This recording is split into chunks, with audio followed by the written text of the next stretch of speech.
আল্লাহর কাছে চাইলে আল্লাহ তাআলা এত বেশি দিবেন আপনি চিন্তাও করতে পারবেন না। আমাদের আল্লাহর প্রতি অনেক বেশি কৃতজ্ঞ হইতে হবে। আল্লাহর কাছে আমাদেরকে বলতে হবে, 5 ওয়াক্ত নামাজ আমাদের কাছে বলতে হবে, এবং যদি পারি মাঝে মধ্যে একটু নফল ইবাদত করা, সেই সাথে কিয়ামুল লাইল করা, তাহাজ্জুদের নামাজে কি আল্লাহর কাছে বলা।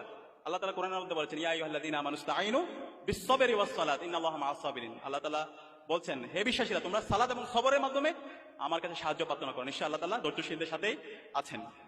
এবং সবসময় দোয়া এবং জিকিরের মধ্যে থাকা। আল্লাহর কাছে চাইলে আল্লাহ তাআলা এত বেশি দিবেন আপনি চিন্তাও করতে পারবেন না।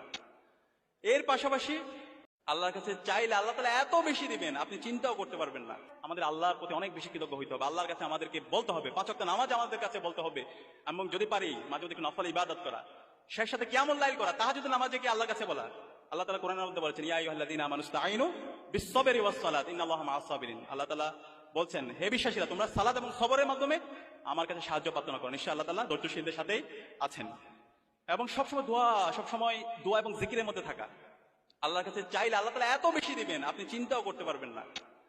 এর পাশাপাশি